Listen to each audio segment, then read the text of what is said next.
Bismillahirrahmanirrahim. Assalamualaikum warahmatullahi wabarakatuh. Syukur Alhamdulillah, senang sekali rasanya kita bisa berjumpa lagi di channel ini. Allahumma sholli ala Sayyidina Muhammad wa ala ali Sayyidina Muhammad. Sahabat beriman yang dirahmati Allah, doa adalah untaian kata yang terangkai indah, penuh makna, terangkat tinggi dan mulia karena keutamaannya. Terangkai harapan yang besar di dalamnya, menjadi teman tak kalah sendiri, menjadi pelipur lara tak kalah berduka, dan menjadi perisai di saat musuh mengintai. Dalam Quran Surah Al-Anbiya, ayat 90, Allah Subhanahu wa Ta'ala berfirman, "Maka kami memperkenankan doanya, dan kami anugerahkan kepadanya Yahya, dan kami jadikan istrinya dapat mengandung." Sesungguhnya mereka adalah orang-orang yang selalu bersegera dalam mengerjakan perbuatan-perbuatan yang baik, dan mereka berdoa kepada kami dengan harap dan cemas, dan mereka adalah orang-orang yang khusyuk kepada kami. Ayat tersebut mengingatkan kita tentang kisah Nabi Ayub alaihi salam. Nabi Ayub adalah nabi dari Bani Israel yang paling terkenal kesabarannya. Bahkan bisa dikatakan beliau adalah orang yang paling sabar di masanya. Sehingga beliau dijadikan simbol kesabaran, di mana orang biasanya berkata, sabarlah seperti kesabaran Nabi Ayub. Selain itu, Nabi Ayub adalah seorang nabi yang terkenal kaya raya, dengan harta melimpah. Jumlah ternaknya luar biasa banyaknya. Meski demikian, Nabi Ayub alaihissalam tetap tekun beribadah kepada Allah dan tidak henti-hentinya melakukan kebajikan. Para malaikat di langit terkagum-kagum dan membicarakan tentang ketaatan Nabi Ayub dan keikhlasannya dalam beribadah kepada Allah. Iblis yang mendengar pembicaraan para malaikat ini merasa iri dan ingin menjerumuskan Ayub agar menjadi orang yang tidak sabar dan celaka. Mula-mula, Iblis mencoba sendiri menggoda Nabi Ayub agar tersesat dan tidak bersyukur kepada Allah. Namun, usahanya ini gagal. Nabi Ayub tak tergoyahkan. Lalu Iblis menghadap Allah, meminta agar ia diizinkan untuk menguji keikhlasan Nabi Ayub. Iblis berkata, "Wahai Tuhan, sesungguhnya Ayub senantiasa patuh dan berbakti kepadamu, senantiasa memujimu. Tak lain hanyalah karena takut kehilangan kenikmatan yang telah engkau berikan kepadanya. Karena ia ingin kekayaannya tetap terpelihara. Semua ibadahnya bukan karena ikhlas, cinta, dan taat kepadamu. Andai kata ia terkena musibah dan kehilangan harta benda serta anak-anak dan istrinya, belum tentu ia akan tetap taat dan ikhlas menyembahmu."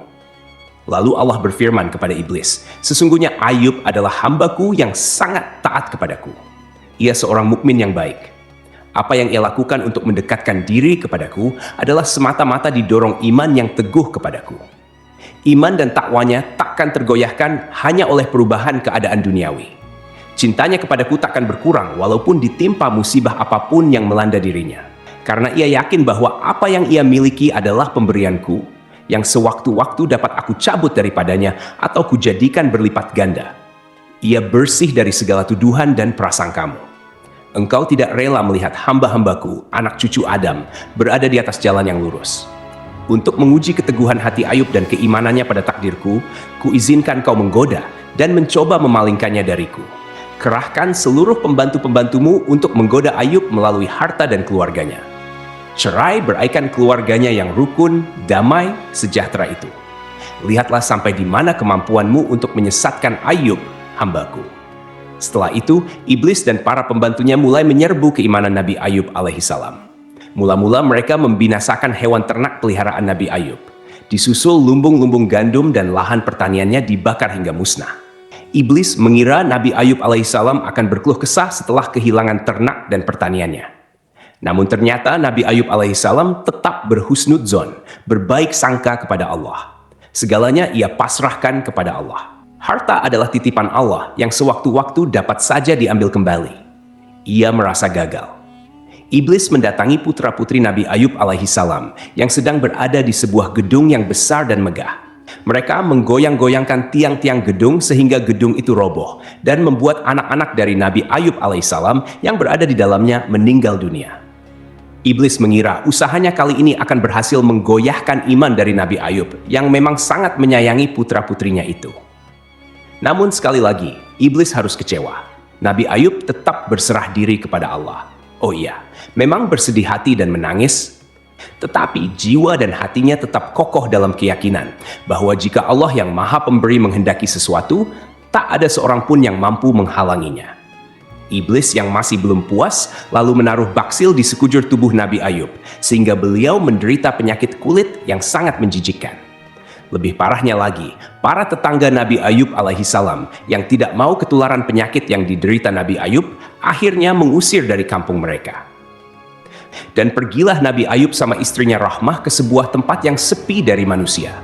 Waktu 7 tahun dalam penderitaan terus-menerus memang merupakan ujian terberat bagi Nabi Ayub dan Rahmah istrinya. Namun Nabi Ayub tetap bersabar dan terus berzikir menyebut asma Allah. Lalu istri Nabi Ayub berkata, "Ayub, seandainya engkau berdoa kepada Tuhanmu, niscaya Dia akan membebaskanmu." Namun Nabi Ayub alaihissalam malah menjawab, "Aku telah hidup selama 70 tahun dalam keadaan sehat, dan Allah baru mengujiku dalam keadaan sakit selama 7 tahun. Ketahuilah, itu amat sedikit dibandingkan masa 70 tahun." Akhirnya, apa yang terjadi?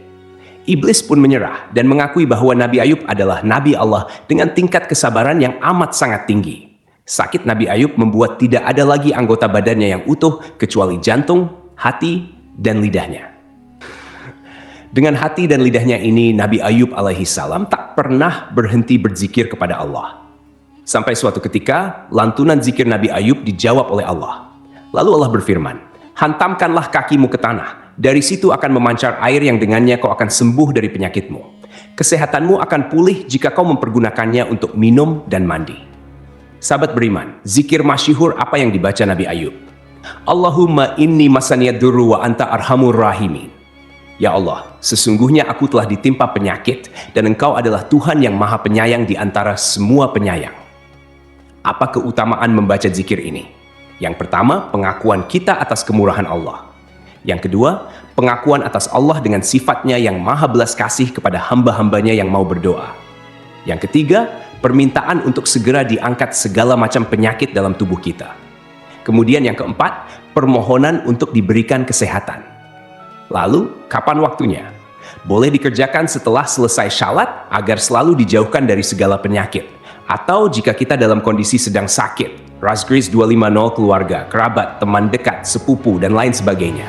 Asal kita niat kepada Allah untuk diberikan kepada siapapun yang saudaraku inginkan. Meskipun dari segi medis sulit untuk disembuhkan, insya Allah dengan zikir ini, Allah akan memberikan kemudahan dan segera mengangkat penyakit dari tubuh kita. Yang terpenting adalah lantunkan zikir ini dengan penuh keyakinan dan penuh pengharapan kepada Allah, lalu imbangi dengan berikhtiar. Karena Allah sudah berjanji dalam Quran Surah Al-Anbiya ayat 84. Maka kami pun memperkenankan seruannya itu. Lalu kami lenyapkan penyakit yang ada padanya, dan kami kembalikan keluarganya kepadanya, dan kami lipat gandakan bilangan mereka sebagai suatu rahmat dari sisi kami, dan untuk menjadi peringatan bagi semua yang menyembah Allah. Yang menarik adalah di akhir ayat dijelaskan, dan untuk menjadi peringatan bagi semua yang menyembah Allah. Artinya adalah siapa yang mengamalkan zikir ini dengan penuh pengharapan kepada Allah, maka akan disembuhkan penyakitnya. Dan janji Allah adalah suatu kebenaran. Semoga video ini bermanfaat untuk kita semua. Assalamualaikum warahmatullahi wabarakatuh.